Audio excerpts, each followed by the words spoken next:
पहिल्यांदा पवार साहेबांनी पाडवा सुरू केला, ती पुढे परंपरा बनली। त्यानंतर त्यांचं बोट धरून अजित पवार आले, तर इथे उभे राहू लागले। त्यांच्यानंतर सुप्रिया सुळे इथे आल्या आणि त्याही उभ्या राहिल्या, त्या शुभेच्छा स्वीकारत राहिल्या। खरं तर ही एक परंपरा बनली होती। महाराष्ट्रातील लोक पवार साहेबांना भेटण्यासाठी 50-55 वर्षांपासून येत आहेत। अजित पवार त्यानंतर सामील झाले। आता पवार साहेब जिथे उभे राहतात त्याच ठिकाणी लोक त्यांना भेटायला जातात, अशी प्रतिक्रिया आमदार रोहित पवार यांनी बारामतीत पत्रकारांशी बोलताना दिली। नाही, शेवटी इथे येऊन आम्ही सगळेजण प्रेरणा घेत असतो। अख्ख्या महाराष्ट्रातले सामान्य लोक, नेते, व्यावसायिक, शेतकरी, कष्टकरी, माता भगिनी सर्व लोक इथे येऊन पाडव्याच्या निमित्तानं आदरणीय पवार साहेबांना भेटत असतात, आशीर्वाद घेत असतात। त्यांच्यावर एखादा फोटो निघाला, चर्चा झाली आणि पवार साहेब इथे येणाऱ्या बहुतांश लोकांना ओळखतात। ही पवार साहेबांची ताकद आहे। पवार साहेब गेले 60 वर्ष या महाराष्ट्रामध्ये राजकारण आणि समाजकारण तिथे करत आहेत।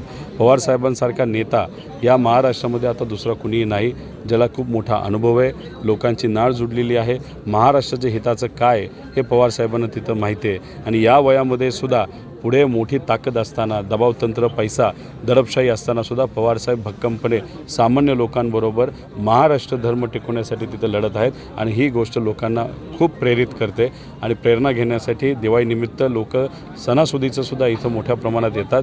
म्हणजे ही एक वेगळी ताकद आहे। ताकद ही प्रेमाची ताकद आहे आणि तीच ताकद खऱ्या अर्थाने पैशापेक्षा, दडपशाहीपेक्षा, सत्तेपेक्षा खूप मोठी असते, इथं आल्यानंतर जाणवतं। आता प्रथा पवार साहेबांनी खूप पूर्वीपासून तिथं चालू केली होती आणि महाराष्ट्रातले लोक पवार साहेबांना भेटण्यासाठी पाडव्यानिमित्त तिथं फार 50-55 वर्षापासून तिथं येतात। नंतर अजितदादा मग त्याच्यामध्ये सामील झाले। अजितदादा पवारसाहेब तिथं उभा राहायला लागले, नंतर सुप्रियाताई आल्यात, नंतर मी आलो आणि मग अशा पद्धतीने परंपरा तिथं चालू राहत आली। आता पवारसाहेब जिथं उभे राहतात तिथं उभे राहतात, लोक पवारसाहेबांना जिथं भेटायला ते तिथे येतात। आता दादांनी वेगळा तिथं निर्णय घेतला, त्याला मला काही खूप जास्त बोलता येणार नाही, तो त्यांचा व्यक्तिगत निर्णय। पण इथं आपण जर बघितलं तर आजसुद्धा मोठ्या प्रमाणात लोक इथे येताना बघायला मिळतो आहे आणि सगळ्यात खासियत गोष्ट आहे की इथं नेते कमी, कारण का सर्व आता इलेक्शनमध्ये गुंतून आहेत, पण सामान्य लोक जास्त आहेत। पलीकडे नगरसेवक जास्त असू शकतील, मोठे मोठे व्यावसायिक तिथे जास्त असू शकतील, पण महत्त्वाचं काय की लोकशाहीमध्ये सामान्य लोकांना जी ताकद आहे ती पैशाला नाही, हे आपल्याला कुठेतरी जाणवतं। 170 ते 180 उमेदवार महाविकास आघाडीचे निवडून येतील या महाराष्ट्रामध्ये, हे आपल्या सगळ्यांना तिथं बघायला मिळेल। एक सुप्त लाट आहे, शांततेमध्ये लोक तिथं योग्य असा निर्णय घेणार आहे, कारण का ज्या पद्धतीने भ्रष्टाचार या महाराष्ट्रामध्ये महायुतीच्या नेत्यांनी केला हे लोकांना माहीत आहे।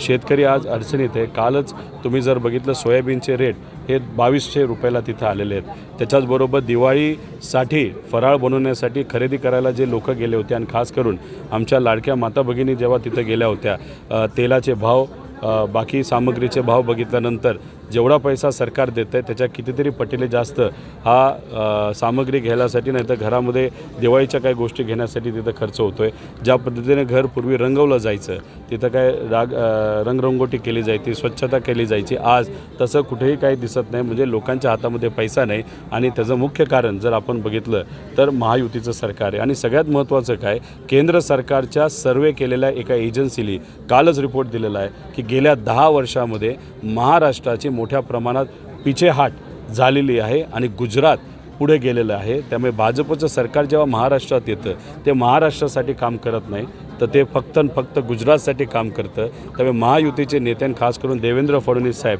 त्यांच्या डोळ्यावर महाराष्ट्राच्या स्वाभिमानाची, महाराष्ट्र धर्माची पट्टी नसून त्यांच्या डोळ्यावर गुजरातची पट्टी असं आपल्याला कुठेतरी म्हणावं लागेल। पुन्हा एकदा मुस्लिम धर्मगुरू, त्याचप्रमाणे राजरत्न आंबेडकर, आनंदराज आंबेडकर यांनी अंतरावली सराटी या ठिकाणी जाऊन मनोज जरांगे यांची भेट घेतली आहे। दलित, मुस्लिम, बौद्ध, मराठा यांचे मन आता जुळले। आता फक्त मतं जुळवाजुळवी बाकी आहे। आमची लढाई ही काही महिन्यांची नाही तर बऱ्याच दिवसांपासून सुरू आहे। रेशमा बागेला चॅलेंज अंतरावली ठरेल हे आपल्या सगळ्यांना दिसेल, असं राजरत्न आंबेडकरांनी म्हटलंय।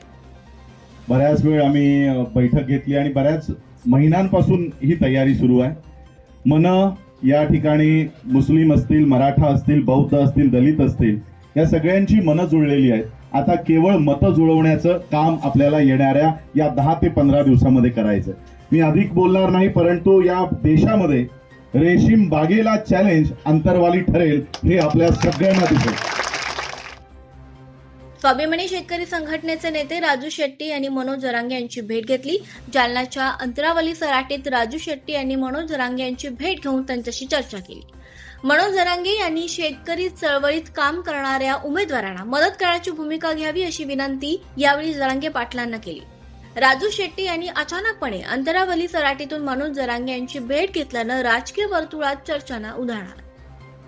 एक राजकीय समीकरण निर्माण करण्याचा प्रयत्न त्यांचा चालू आहे. सामाजिक विषय घेऊन ते चळवळ करतायत, लढाई लढतायत आणि ही लढाई मतपेटीतून सुद्धा प्रतिबिंबित झाली पाहिजे असा त्यांचा प्रयत्न आहे.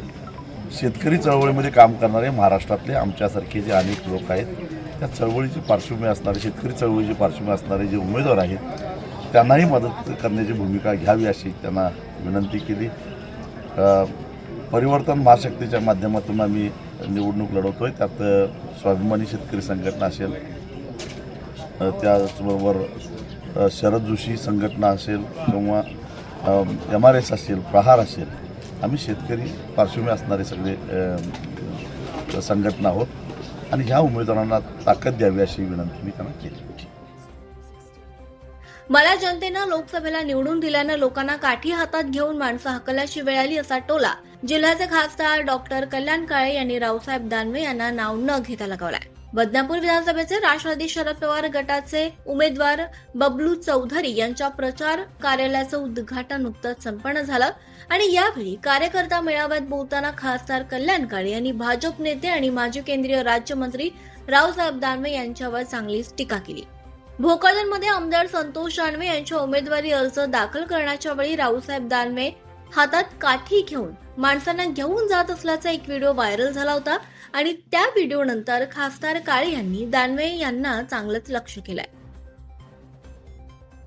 नांदगाव विधानसभा मतदारसंघाचे शिवसेना शिंदे गटाचे उमेदवार सुहास कांदे यांनी मनोज जरांगे यांची भेट घेतली. विधानसभा निवडणुकीच्या पार्श्वभूमीवर आणि दिवाळीच्या पार्श्वभूमीवर ही भेट घेण्यात आली असून काही विषयांवर जरांगे आणि कांदे यांच्यात चर्चा झाली. अंतरावली सराटी या ठिकाणी ही भेट झाली आहे. नंदुरबार तालुक्यातील लोय पिंपळोद गावाजवळ एका बोलेरो गाडीनं रस्त्याच्या कडेला 3 मोटारसायकलसह उभ्या असलेल्या नागरिकांना चिरडल्यानं 5 जणांचा मृत्यू तर 1 जण गंभीर जखमी झाल्याची दुर्दैवी घटना घडली आहे. 2 नोव्हेंबर रात्री 8 वाजण्याच्या दरम्यान ही घटना घडली.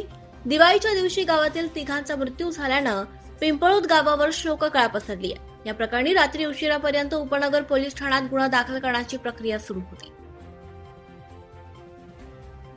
विधानसभा निवडणुकीचे तिकीट न मिळाल्यानं भाजपचे अनेक नेते पुण्यात नाराज असल्यानं निवडणुकीत त्यांच्या नाराजीचा फटका बसू नये यासाठी देवेंद्र फडणवीस यांनी पुणे दौरा केला. नाराजांच्या थेट घरी जाऊन त्यांची समजूत करण्याचा प्रयत्न देवेंद्र फडणवीस यांनी केला. त्यामुळे पुण्यातील नाराजीची लाट काही अंशी शांत होईल असं म्हटलं जात आहे.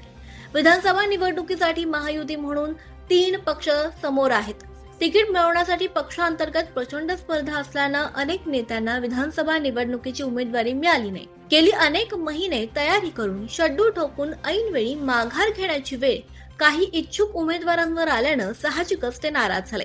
त्यामुळे त्यांनी पक्षातील नेत्यांवर अडून टीकेचे बाणही सोडले. अशा पार्श्वभूमीवर देवेंद्र फडणवीस यांनी नाराजीची लाट शांत करण्याकरिता पुणे दौरा केला. निवडणुकीच्या निमित्ताने काही प्रमुख कार्यकर्त्यांच्या भेटी मी या ठिकाणी घेणार आहे आणि काही लोकांची चर्चा देखील आहे. काही इतर जिल्ह्यातले लोक देखील मला भेटायला पुण्यामध्ये येणार आहेत. त्यांनाही सोयीचं पुणे होतं, त्यामुळे पुण्यामध्ये मी आलेलो आहे. जयंत पाटील जे आहेत ना, तुम्ही त्याचा चेहराच बघा, ते मस्करीच करत असतात. त्यांच्या चेहऱ्यावर हास्यच असतं नेहमी.